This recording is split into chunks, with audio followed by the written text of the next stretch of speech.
Have you ever experienced a puppy or a young dog that just suddenly puts on the brakes on a walk and does not move? They might even like plunk themselves into a down to get better traction on the earth. No, I'm not moving forward. What do you do?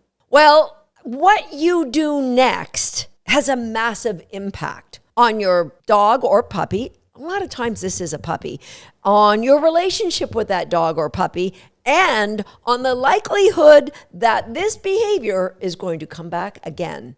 And for some of you, it might be happening again and again and again. Now let's talk about that. There's 5 reasons why a dog or puppy might do that. Honestly, it's not as likely that an older dog will do it unless they've been doing it since they were a puppy. More on that later. Number 1, the puppy might be in pain. Now, if that would be, this has never happened before. All of a sudden, the dog stops moving. You might see other signs of pain, like their back gets roached, they lift a paw, whatever. So first of all, we want to rule out the thought, the possibility that that puppy or dog is in pain. Number 2, it could be that they're afraid. Maybe something just scared them, or maybe they've walked by this path before and they know that behind this fence, occasionally a big dog comes out and starts barking on the other side of the fence and it scares them. So if it's fear and you know the fear, you can either avoid the fear by going on the other side of the road,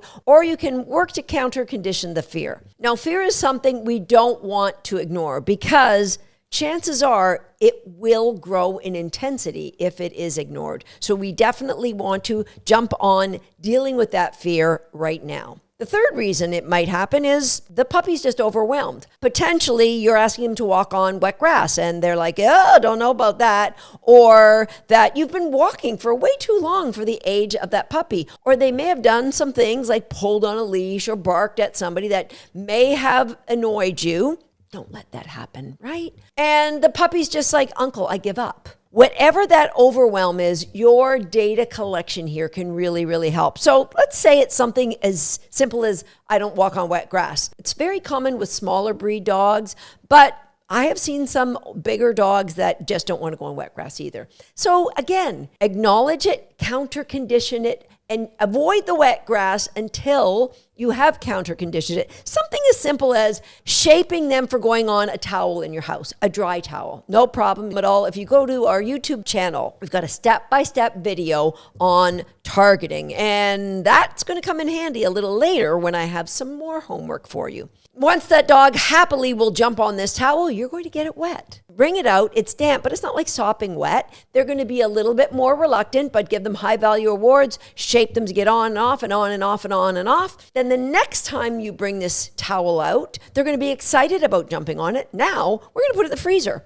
It's going to be wet and cold, jumping on and off, jumping on and off, jumping on and off. Now bring a little pool, kiddie pool into your living room. Put it in the kiddie pool. They'll jump in and on and get the cookies. Eventually, you're going to add a little water to that towel and a little more until they're actually jumping into a wet pool. Once you've got that, I'm pretty confident you can take that wet towel to any wet grass. They're going to jump on it, and before you know it, they're walking on wet grass. It's so simple, but you have to isolate what is that puppy or dog overwhelmed with. Now, honestly, even that isn't the number one reason that I believe that puppies will put on the brakes. The number one reason is very likely number 4 or number 5. Number 4 would be that the puppy is frustrated, that they anticipate something is happening back there and they don't want to go forward, they want to go backwards. Something they like is back there. Something they've done before is back there. So they put on the brakes and say, I don't want more of that. I want more of that. Now, so that frustration causes them, I don't know how to do, they might bite at the leash, they might hop around, and eventually they might just plunk themselves right onto the ground. I don't want to move forward. Now, what happens when that happens?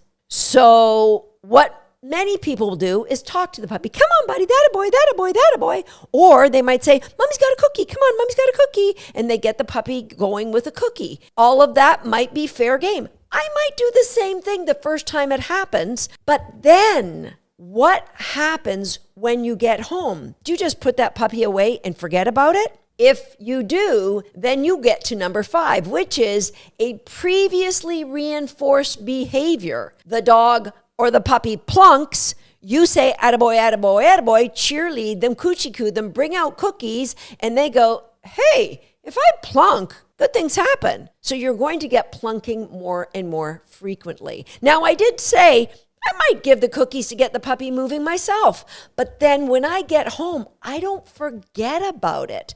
I say, how can I create more value for doing what I want and minimizing the frustration of what the puppy wants?